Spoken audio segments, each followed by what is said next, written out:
What's going on, ladies and gentlemen? It's the one and only Dog Waters, James Williams from the Dog Waters channel. And I'm back. This is Dogman Weekend. And you know, Dogman Weekend wouldn't be Dogman Weekend if you didn't have a conversation with what I consider the OG, the triple OG of all investigating as it pertains to cryptids, and that's Lon Strickler. Lon has been in this game for a long, long time. He was one of the very first people that I worked with when I came in. He's always been gracious and kind and forthcoming with knowledge and information. And so, guys, I'm more than happy to welcome Lon here onto the Dog Waters channel. Lon, how you doing, my brother?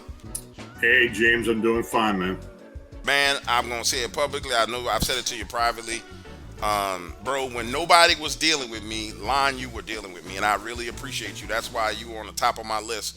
Every time I do something, you're always on the top of my list because you've always been supportive, and you've always been the same dude. You know what I'm saying? Like, hey, the same guy. So I just want you to know how much I appreciate you, man. Well, I appreciate that as well. We're getting into talking about Dogman. This is Dogman Weekend, and I kind of want to hear about some of the most recent reports that people have reported to you as sightings. You got anything good lined up? Anything good been going down that I need to know about?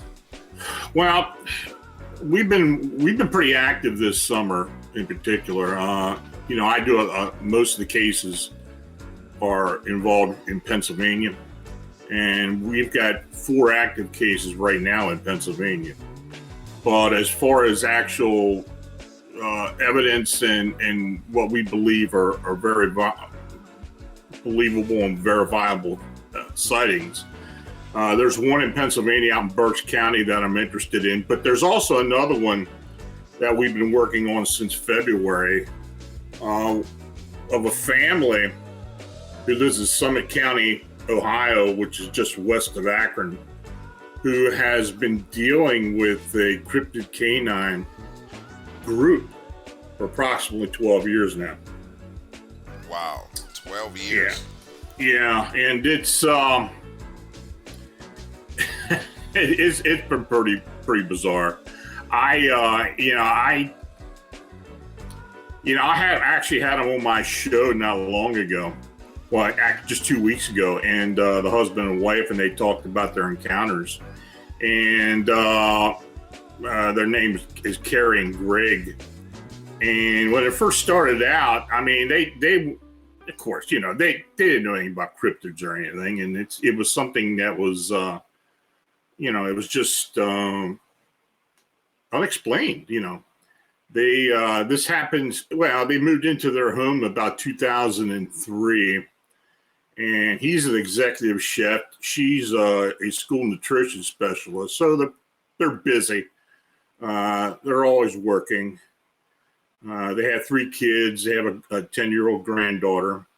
And they're outside a lot. They do a lot of camping, hiking, scuba diving. They have 2 dogs. But back in 2010 is when this started to occur. And actually, when at first it happened while she was at home, and they heard something out. They keep chickens, and they do keep some small livestock. Okay. But they started hearing the singular rooster making a racket out there, and she was saying that Carrie said that she was getting ready to go to work, and she heard this weird sound. And she said, first of all, it sounded like a goose, but they don't raise geese, so she didn't know what to think. So she said she went outside, and she started going toward the back of the property. And they have a pretty nice tree line back there. They got a few small buildings, utility buildings. They got a wild stand of bamboo growing back there as well. Now, she had a flashlight and everything with her, and the dogs were with her. But when she was walking back there, the dogs stood their ground and stayed behind her, and they stopped. They wouldn't go any further with her. She said that should have been her first warning. But anyway, she started walking towards the tree line, and then she heard this growl. And she said it's a growl she's never heard before. And she said it sounded big. And then it lunged out of the brush. And she could hear it coming towards her. And she suddenly panicked and started running back to the house. And she said, that the dogs were looking at something behind her as they were running. She wouldn't look. She kept going until she got to the door. But, when she got in the house, she was so scared she just couldn't move. And she knows it wasn't a coyote, it wasn't a wolf, or it just wasn't a large dog. It was something different. And by the way the dogs reacted to it, it had to have been something very, big, very frightening to them. Yeah, right. Because they don't know how to act like that. Now they continued to describe the incidents and encounters. There was also an incident where they had some friends come over, and they were walking up the driveway. And when they came in, her friend asked her, "What's the deal with that weird neighbor you got?" And Carrie didn't know what she was talking about.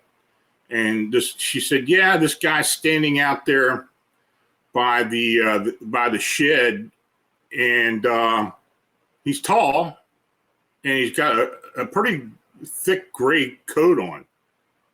Well, Carrie knew right off the bat what it was, and she said that she tried to kind of play it off, but as time went on, she eventually told him what was going on. And actually, this particular upright canine they call Mr. Gray, and it's one of several that hang around there. There's also an incident where her granddaughter had told her that when she stays over, that she wants to have all the windows closed and the curtains drawn and all that. And Carrie thought that was kind of unusual. And she said she was sitting on the bed with her one evening. She was reading or something to her, watching TV. And her granddaughter told her, she said, "You know why I want all the curtains covering the windows?" And she told her that this wolf man keeps watching me. I can see him clearly. Whoa. Yeah, so this is the kind of stuff that's been going on for about 12 years now. More recently, now they've had a weird experience. They started hearing some pounding on the side of the house, which they had off and on for years. And when Carrie looked outside, she thought she saw a small dog, just a small puppy, or maybe a medium-sized dog. Well, it turns out this small dog was on two legs, and it turns out it was a juvenile Dogman or upright canine. And eventually, they showed a couple of the pups from the litter. They don't like the word pups, apparently, when she told me. And then she had just gotten a new puppy, and apparently they were acting up and didn't like or weren't responding well to the new dog. And we talked to her and told her, said, "Why don't you take, if you're brave enough to do it, take the new dog, take the new puppy up to the edge of the woods, introduce it to them, and just tell them that this dog is part of the family, and they're going to have to accept it."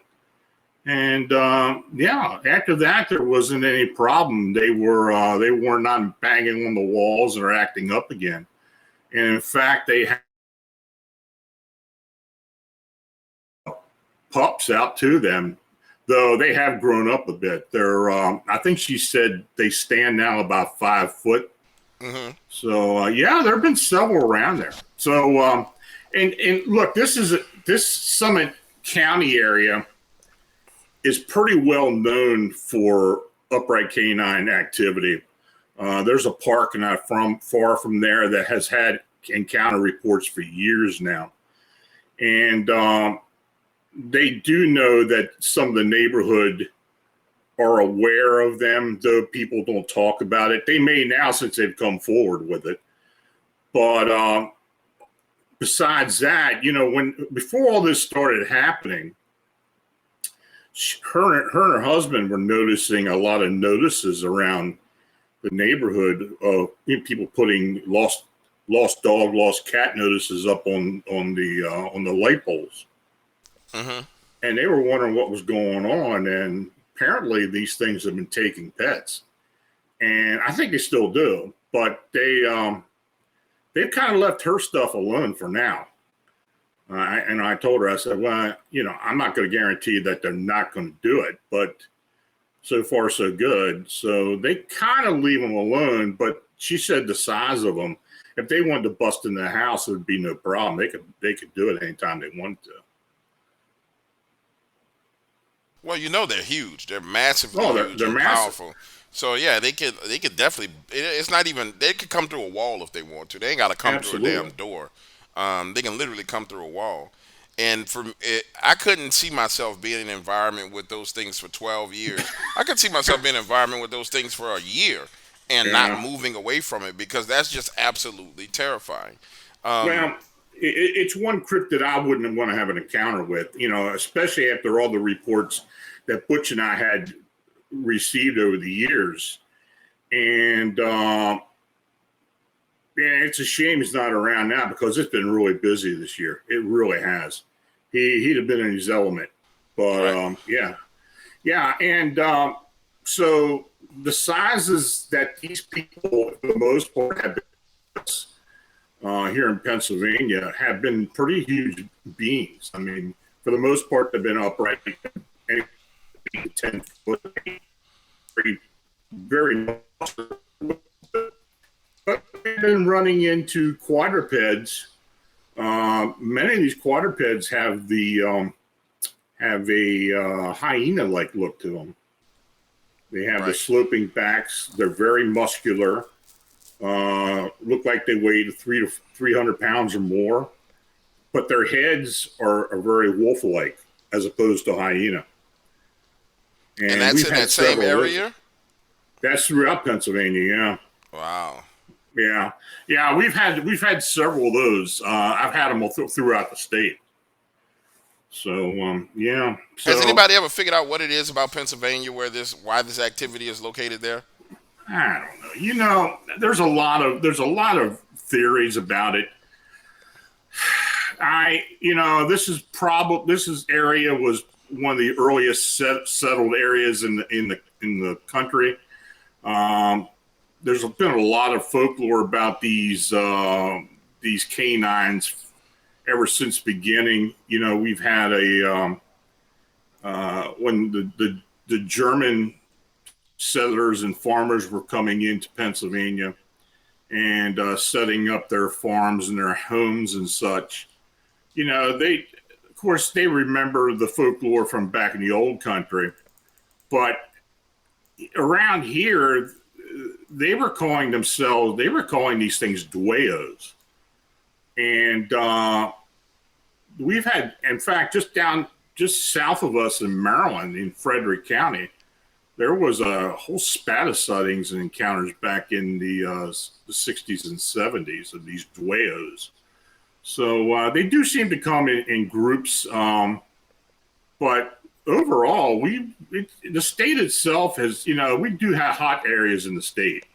And the area where we live at, we've had some sightings as well. But I'd say anywhere in that central part of the state, from the Allegheny State Forest southeast into Lancaster, York County, is pretty is pretty active. The central part of the state, Center County, Clearfield, Blair, those counties are pretty active. But this year, most of the sightings that we have had have been in Berks County and some in Bucks County, and those are near to Philadelphia. So yeah, we're getting a pretty wide range of sightings. Yeah. I kind of feel like that's on the upper end of what I've seen as the migratory pattern that they take. And I'm Hmm. thinking, what month are we in? October? Hmm. Yep, October, November, December. Yep. So that it would make sense. How long has this activity been going on? Has it been in the past 30 days, 60 days, 90 days, or has this been prior to? Was it during the summertime? When did all this activity Oh, typically take place? most of the sightings are in the warmer weather Hmm. because people are out. But we got a lot of sightings that it's getting colder and there are hunters out and such. Now, Butch and I had been looking at this since 2013, and in that period of time, we've had 27 verified, we believe, are verifiable sightings or encounters, and yeah, and of course we go back and look at some of the older sightings as well. But this year in particular, for whatever reason, I don't know if it's because this is kind of the first year after the pandemic where people are out more and more, and take and these things may become a little complacent, not seeing people out. I don't know why. I really don't know why, but the sightings have been pretty good, pretty interesting actually. We did have this case we're working on now out in Berks County, out at French Creek, near French Creek State Park. And in fact, I'm going to be having an interview with the witness in a couple of weeks on my show.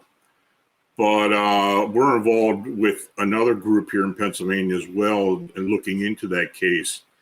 And this was a man and his daughter who were out there fishing in the nearby creek. And they looked across the quarry, and there's a small quarry there. And they saw movement up in the trees. And as they were watching it, he saw this long arm come out of the foliage and grab a bird, a pretty good sized bird. And he didn't know what it was. He couldn't tell what it was until several minutes later, this thing jumped from the tree. And he said this thing jumped about 60 foot and landed on the ground, right on its 4 feet, 4 paws, or whatever you want to call it. Because he said the feet and hands looked like human hands, but they were clawed, very long clawed. The body was somewhat thin, about 7 to 8 foot in height, but had a strange coloring and pattern that looked very much like what a hyena would look like. Now, it didn't have the slope back. It did run quadruped occasionally, but it went up on its biped as well. And the head itself was kind of unusual. It was more of a wolf-like head, but the snout was not as long. So, and he said he didn't notice a tail on it either. So I don't know what we're dealing with there. He said the sounds it was making and the way it was reacting it seemed menacing. They were freaked out. And so he's been going back out there and been checking and trying to get more evidence of it. He's really taking it to heart. I mean, he's researching. He's doing a lot of our work for us. So we plan on going out there very soon as a group and start looking for signs.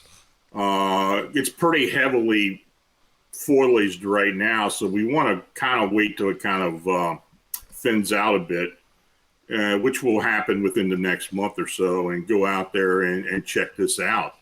Maybe put some more trail cams up, and because it's an area where Butch actually had his research area at. And yeah, that's what we're up to now. And of course, we've got some other cases. We've got one out in Somerset County. We've got an old case up in Dauphin County, just west of Harrisburg, and then we got a couple others out in Bucks County, which is just north of Philadelphia. So yeah, it's been pretty busy. Well, it sounds like it's been pretty busy. And that guy got a set of balls made of steel if he's going out there looking for that after seeing that. Most people go in Yeah, the opposite direction. My man is ballsy because I would be like, he's no, sir. he's tenacious. He's tenacious. I got to give him that. I know it freaked him out, but he's one of those people that he wanted to know what it was he ran into, what he saw, and I guess at first it did stun him and shock him. Actually, the thing took off in the direction where the car was parked at. So when he was walking back, he and his daughter were walking back. He did have a large stick with him. That's all he had. And he did run across a few people that were coming down the trail, and he asked many of them if they had seen anything unusual, and none of them did. So, and look, this whole cryptid, canines, Bigfoot, the whole nine, I do believe, especially in an area like we are, as opposed to an area where there may be an indigenous beings, I think there's a very strong possibility that there's some supernatural aspects to these creatures. And they may be flesh and blood, but I think they do have the ability to move in and out, either dimensions, alternate realities. But, I really do believe that there is a possibility of that. Oh, there's no doubt about it. I know for a fact Yeah. there is because I've seen the orbs of light on camera morph and Mm-hmm. turn into things. I'm doing this weekend. I'm dropping a video for Dogman Weekend where you see an orb of light on a Ring doorbell. It's moving around in the front yard. You watch that orb trace, grow across the street, and then it transforms into a dog, and the dog runs up the street. So it's definitely a supernatural, spiritual element to this. No, hands down, no doubt about it. I mean, I've talked to witnesses who've been in areas where they were down around Dogman and Bigfoot. One witness is seeing a mist. The other witness is not seeing a mist. They take a picture of the mist. There's faces in the mist that look like they're freaking demonic faces. The female who was there goes home and her personality completely changes. And then there was another witness. They had a whole bunch of dogman activity on their property, and his wife ended up over a 3-year period developing multiple personalities. Just out the blue, she starts developing multiple personalities. And he's like, yo, bro, what do you think this is? I'm like, yo, Shorty's possessed, my man. You need to go do something about it because that's not how that works. So there's definitely a spiritual, supernatural element to it. The problem is narratives in the community, keeping it flesh and blood is less intimidating and it's easier sold than talking about the spiritual element of it.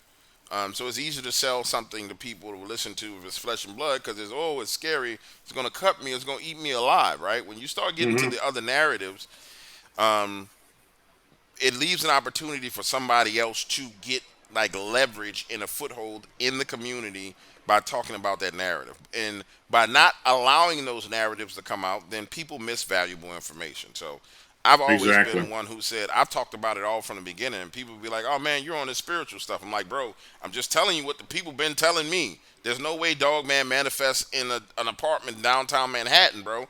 It don't make no sense. That don't make sense whatsoever. It's not possible." So yeah, it definitely has a supernatural, spiritual element to it, and over the years, it's kind of evolved to where people are now comfortable talking about it, which I'm good. I'm happy for it that people are Yeah, comfortable talking and it about it. took a while. I had been on the woo side for a long time, and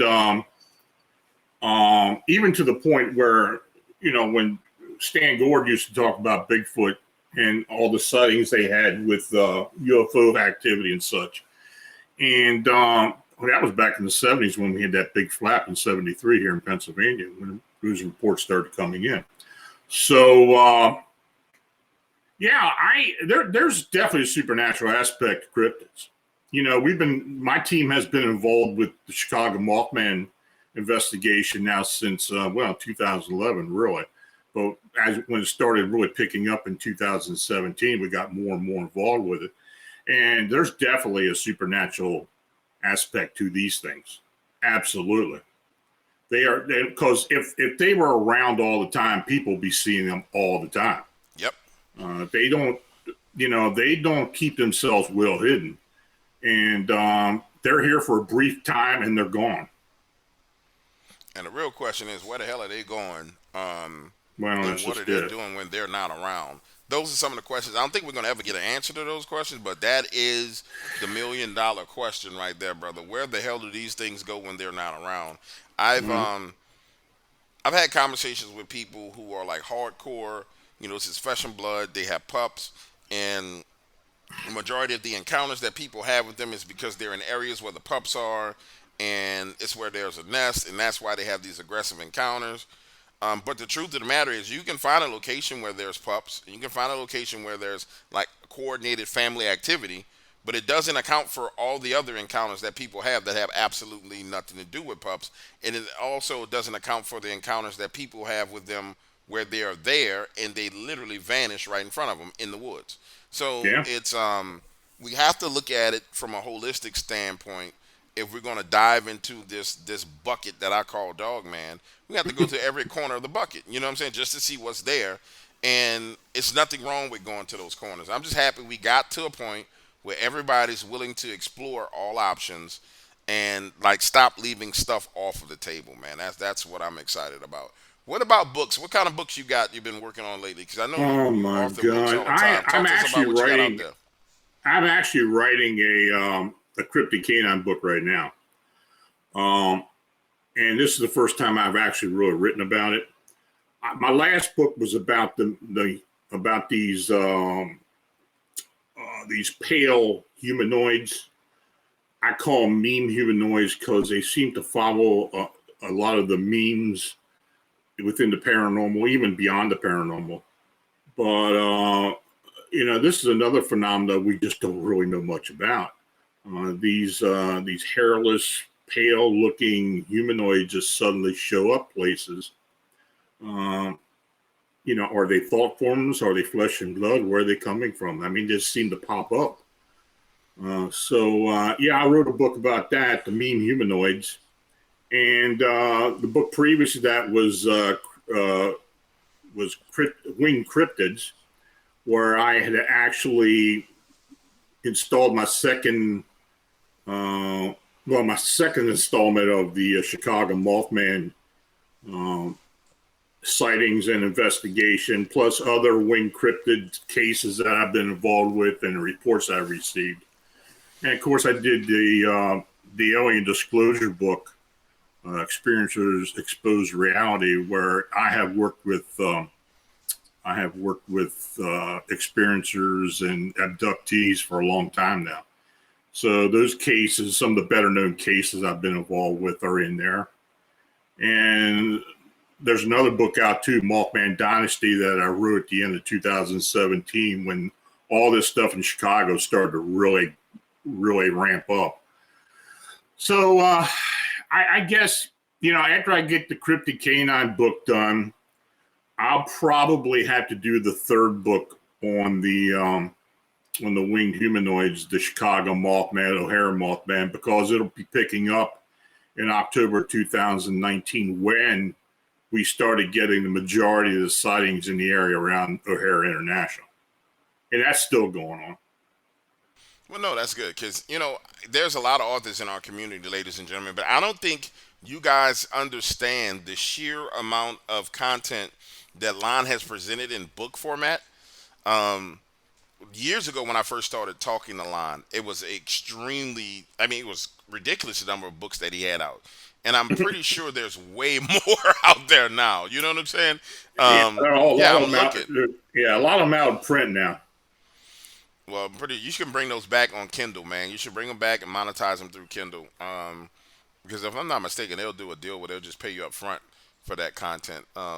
There's this as far as monetization, man. Over the past 7 years, it's just gotten so much better with the possibilities for people out here Yeah. that want to kind of work in this field. I mean, it's awesome nowadays. It really is. It's super awesome.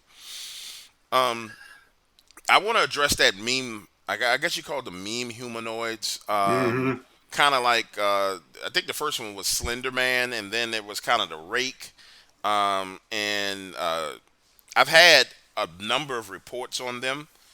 And at first, I thought it was like a Tulpa thing, and then I started getting reports from areas where I knew that there had been other like Dogman encounters and Bigfoot encounters, and witnesses were going there and seeing these humanoid creatures, and it made me come to the conclusion that I think those are some form of spiritual entity as well, or some kind of shape shifting entity, because they're all in the same areas a lot of times. Um, And then there's other manifestations of them where they're in people's homes. And it kind of seems like it's more of a wooey spiritual aspect to them. Um, I wouldn't fully say demonic aspect, but I mean, from my perspective, if you pop up in my house, peeking around corners, then you're behind as a demon. We were helping this lady just recently who had a lot of demonic activity on her property, and Mhm. she sent a photo of something that was peeking out of her closet, and it literally looked like one of those mean humanoid things. I have a lot of photos from this person, but I don't share them because everybody who's ever gotten those photos started having bad luck. And so when you capture real demonic spiritual entities on photos, you don't just transfer that around to people. That's just not something you do. But there are definitely humanoid looking things in these photos. There are shadow men with horns, which I've never seen a shadow man with horns. Like, I've seen shadows with hats, but like real deal horns on some ridiculous long horn type stuff. There are Mhm. ones that look like they could be morphing into wolves. There's this giant shadow. I mean, huge freaking shadow. That if I saw something like that outside my window by a light, man, listen, I don't know. I don't even know how you deal with something like that. The fear that would come, that would be associated with that. So there's a lot going on out here when it comes to that. And I think, based on what I'm seeing, I think it really does have a spiritual element to it. Now, just getting off of the subject of Dogman, because I don't know about you, Lana. At some point in time, I get tired of talking about it because I think we've kind of hammered it down to where we Yeah. we got a good idea. We know what it is. We got Mhm. an idea of the lanes that they come from and the avenues that they roll through and why they're here. The thing that we don't know is where they go when they go missing. And I don't think we'll ever get to the bottom of that. I want to circle back to that alien disclosure that happened a while ago. Mhm. I'm gonna tell you what I told somebody in conversation the other day. I was like, man, they were asking me about aliens. This is an interview. And he was like, well, we want to get your thoughts on aliens and the alien disclosure that happened. And, what did it bother you? Did it make you fearful? And I told them this. I said, had they disclosed aliens when we had a booming economy and things were going well, and it wasn't disclosed at the beginning of hyperinflation, high gas prices, all this crazy stuff going on, I really could have taken it a lot more seriously. And I think they really did damage to the whole alien thing. They were showing the Tic Tac UFO videos, the giant triangular pyramid videos. I feel like when they disclosed it, like from I think it was the Air Force, when they started disclosing it, it was almost as if it was a weaponized disclosing of it, because things were so bad in the economy. It was kind of like, let's change the narrative about what's going on. Here's some aliens. Look at this over here. You know what I'm saying? And it didn't really hit like I thought it should.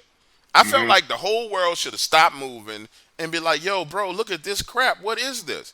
And people was like, "Nah, I gotta pump gas. This gas is ridiculously high." And so I feel like it was tainted, man. Like, am I making sense to you? It just felt like, why would Now, you do it that way? well, look, when that whole Tic Tac thing came out, and there was another one, but they were involved with the some of these carrier groups are seeing these phenomena, and then the fighter pilots were seeing them as well.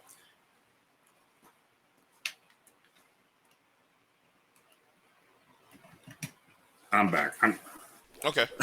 lost my lost my earphones. Anyway, when they started seeing these and photographing them and all, you know, a lot of that when that happened did come out to certain researchers did know about these cases. So it was kind of anticlimactic to most of us. I had heard very similar things, on the Pacific side and on the Atlantic side, and there was a report from both oceans. But anyway, I kind of believe they spoon fed us that just to satisfy some of the government types. There were some Congress people that were making inquiries, and I just don't think they were satisfied with what they were getting. So of course, they went ahead and did this small disclosure. I mean, all this stuff was declassified many years ago anyway. So it was kind of safe for them to bring it out. Then, of course, we have certain people who who saw these things for the first time and were wowed by it. And, it got into the big newspapers and there was a big hubbub about it, but I didn't really take much out of it. But the real Oh, story is the beings that are involved with these craft. And that, as far as disclosure goes, is something that is, don't hold your breath. It's not going to come. It's not going to happen unless it absolutely has to happen. One of these things lands or shows up on the White House lawn, then maybe they'll come forth and say, yeah, something did happen. So, I don't think that's going to come anytime soon. Because quite frankly, I think they know a little bit, but they don't know as much as they maybe put out. Huh? Right. Yeah. I think a lot of people in the ufology community think the government knows more than they do. I've talked to several people. I've talked to a lot of Air Force people. My dad was in the Air Force. He was actually in the 509th about 5 years after Roswell. And he served with a few guys that were at Roswell. And I heard a few things. We used to go to the reunions and I'd hear a little here, a little there. But quite frankly, these guys didn't really come forth and talk a lot about it.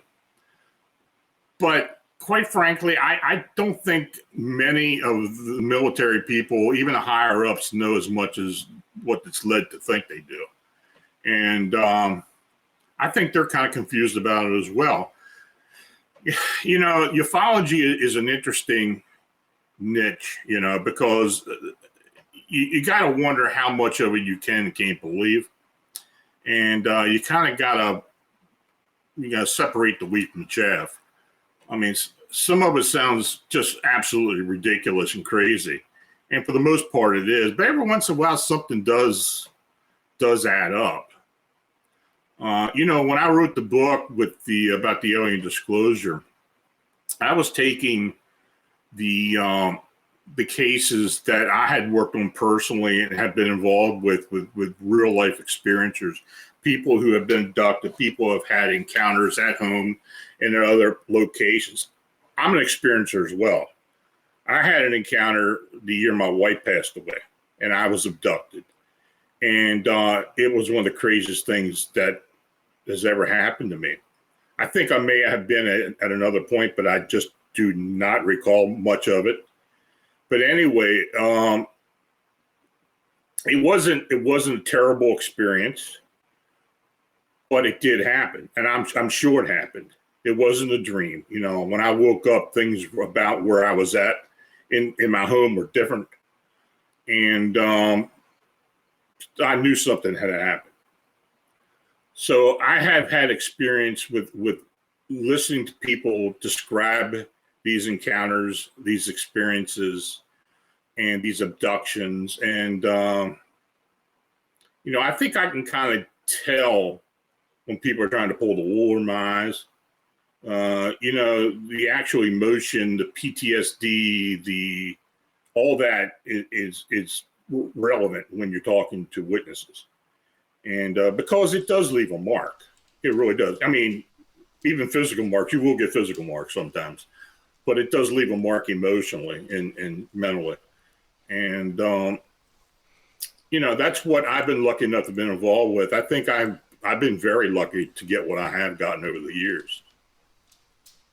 No, I have to agree with you, man. When we start talking about people who've been eyewitnesses to, especially abductions, I've only talked about 4 of them. Mm-hmm. Um, when I compare those people to people who've had dogman encounters, it's when they come to me, they are highly emotional. I wouldn't call it erratic, but you can tell when someone's like they're not lying. You know what I'm saying? Yeah. Because most witnesses, when I talk to them about their stories, I have to force them to relive it. These Yeah. guys, they vividly relive it the moment they start talking to me about it. So it's not like I have to say, well, take me back to where this all started. Imagine yourself in the bedroom. What color were the sheets? What were this? No, they'll sit there and say, nah, I'll never forget what happened to me. It was on this day, this time, this night. I was laying in the bed. I had just had a glass of water. I started to go to sleep. I was just passing out, and I felt as if I couldn't move, and I opened my eyes, and wham, this is what I experienced. And it's Mm-hmm. so crisp. They describe it with such detail that it's terrifying, man. It really is. Yeah, some of these experiences are really deeply imprinted, it's an interesting concept because some people have these encounters and they remember every little bit of it, but others will have it and they won't remember for 20 or 30 years later. I guess it has a lot to do with the actual experience, but maybe the actual beings they're involved with. But yeah, I've heard all levels of this stuff, and I tell you, for many years I had talked to alien experiencers and people who've seen upright canines and Bigfoot and this and that. But I tell you, I really didn't start to understand how people are emotionally affected by encounters until we started getting these sightings in Chicago. And the weird thing, and look, the two investigators I've been working with from the beginning of this, which is Manuel Navarrete and Tobias Whalen, they say the same thing. These witnesses will contact you as soon as they possibly can. They will tell you about the encounter, every little bit of it, and they will not embellish on it. Even if you try to get them to change the story a bit or to embellish on top of it, they don't do it. They stick with what they originally told you. And I have never really had that happen on a consistent basis like that. So, I do believe that these winged humanoids do have some aspect to them that allows the witness to see them, to remember them, to feel emotions. I mean, the whole 9 yards. I do believe that these beings are ultra-terrestrial. I'm not saying they're extraterrestrial or aliens, but I think they're ultra-terrestrial. I think they reside on a dimension that's very linear to our dimension. And I think that they are portal travelers as well. And but there's something about them that just really affects the witnesses. I mean, we've had several sightings and encounters where people are in a large group and only a few people saw them. They'd be right there within the group and only a few people had seen this thing. Nah, that's yeah. That's weird, isn't it? Yeah, that's really, really weird, man. That's extremely weird that only a few people saw him. All right, so talk to me about those witnesses.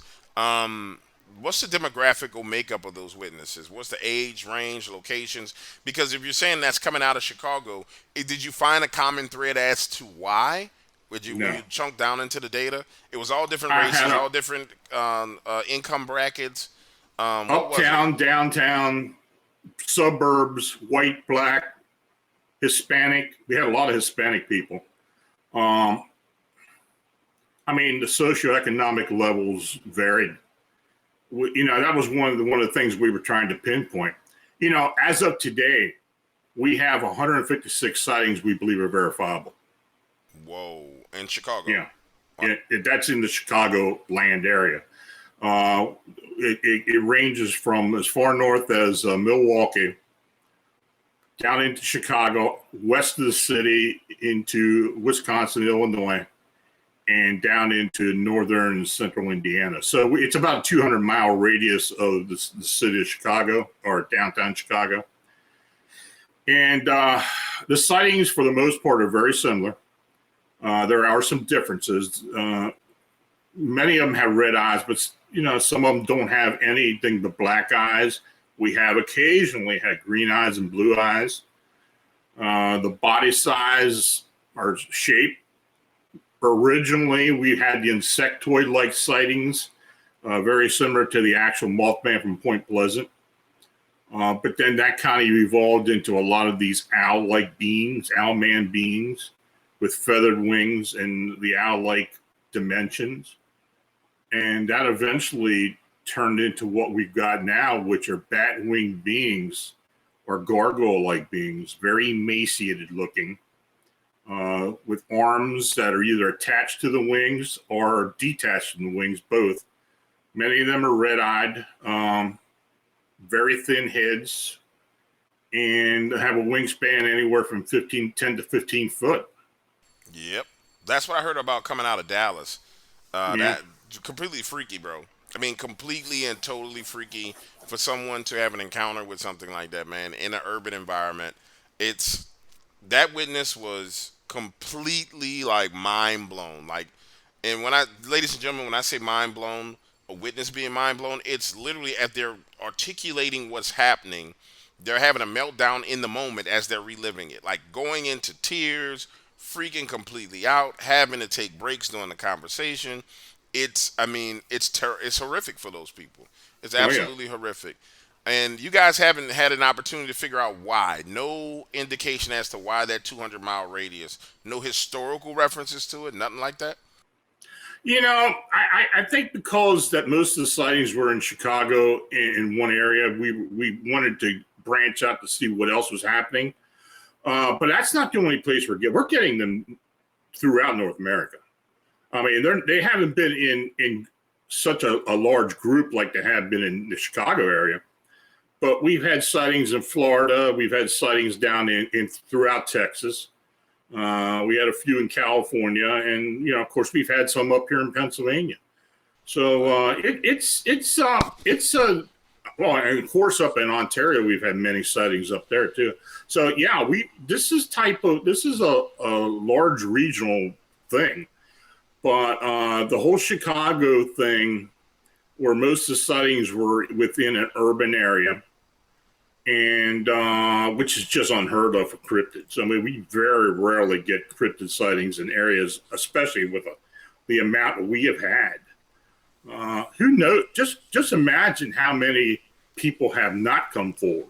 Yep, how many unreported incidents? That's what I was getting Absolutely. ready to say, man. People who don't want to be ridiculed. Yeah, it's probably ridiculous the number of sightings And that are look, unreported. since October 2019, I'd say about 75 to 80% of the sightings have been within O'Hare International. So we have TSA agents that originally, our security people originally reporting till they were shut down, and until it started getting known that these sightings were occurring at O'Hare, and the powers that be and others were trying to tap it down a bit. We have airline pilots, air traffic controllers,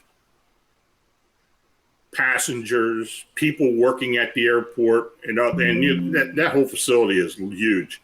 There's a lot of different things out there. People that work at the large post office there, people that work in the cargo areas. It's amazing some of the sightings, encounters, and reports we've had. And they've all been warned about coming forward, but some of them are brave enough to continue doing it. And many have been threatened. The airlines are trying to stop this as best they can. They've threatened to fire several people. And the management at O'Hare, they're not happy about it either. So The craziest thing is, so I mean, unless they know something we don't know, why not let people talk about it? You know what I'm saying? well, Unless that's they, just it. yeah, unless that just smells horribly wrong. Like it reeks of something being dangerous about this to the point to where they feel like, okay, we don't want you talking about it. You're gonna tell a person who has a job, okay, you can't talk about this. Don't use your First Amendment to speak on it. But okay, so if that's the case, then what's so dangerous about the phenomenon that we can't talk about it? And The only thing I can figure at this point is, look, a lot of it was happening just before, during, and right after the pandemic. And you know how the airlines were cutting back flights, they were losing money. I think they're fearful of people hearing about this and these things flying around the tarmac or near the tarmac. Well, what if one gets sucked up in an engine? I think people think like that. Of course, people think like that. And I have an informant who's actually a supervisor for one of the airlines there, And they have been telling me some of the reports they've gotten from their employees, and it's strictly confidential. I absolutely would not even leak their name out. But they have come forward with some information that really makes me think that, they do have like weekly meetings within all the airlines and the people that run the airport about these things. They have had, and I don't know how much they are doing now, but the sightings themselves have cut back. I don't know if what they're doing is effective, but I believe it is. So they're trying to suppress a lot of this, but every once in a while we get more of them come out. So every time a big one comes out, then things get stirred up at the airport. That increasing sightings, it kind of damages the reputation, not the myth behind Mothman. Because the whole myth behind Mothman is that are these winged humanoids, which we're just looping them together and bunching them together as Mothman. The whole thing behind it is supposed to be a harbinger for a bad event. Well, if they just rolling around willy nilly, flying around the airport, and planes ain't crashing. If they're running up on people riding down down the roadway, and in random places, then it kind of makes you wonder, well, where was that narrative created, and how did that narrative of them being a harbinger get created? Because go ahead. I'll explain that to you. This all goes back to the original Mothman of Point Pleasant. Before the tragedy of the Silver Bridge collapse, where 46 people died before Christmas, there was like a year of sightings in and around Mason County, and particularly around Point Pleasant, West Virginia. Of course, John Keel got involved with looking into the phenomena. He was coming down from New York back and forth. And then right before, about a week and a half before Christmas, this bridge collapse occurred with all these cars that were on the bridge. 46 people died from the collapse. You got a small town where 46 people have suddenly died, friends, neighbors, family have died, and people are looking for an excuse as to why it happened. And of course, somebody came forward and said, well, yeah, I saw the Mothman above the bridge. He was trying to warn us about the bridge collapse. Now, that could be or could not be. I don't know if it's true or not. I have really never given the harbinger theory much credence from the very beginning. But of course, John Keel got a hold of that, and he ramped up on it, and people weren't suppressing the the rumors that it was the Mothman that warned everybody. And of course, there was other stuff going on around the town too, with the men in black showing up and UFO sightings, which had happened before that. A lot of paranormal activity. People may have thought that the Mothman sightings have stopped, but they still continue in Mason County. I occasionally will get one. I got you. Well, Lon, we're running up on the hour. Brother, talk to everybody and tell them where they can find your YouTube channel, because I know you've been on YouTube for a while now. And then where they can get in contact with you, more importantly, if they have an encounter, because I'm pretty sure there's going to be quite a few encounters come out of this Dogman Weekend.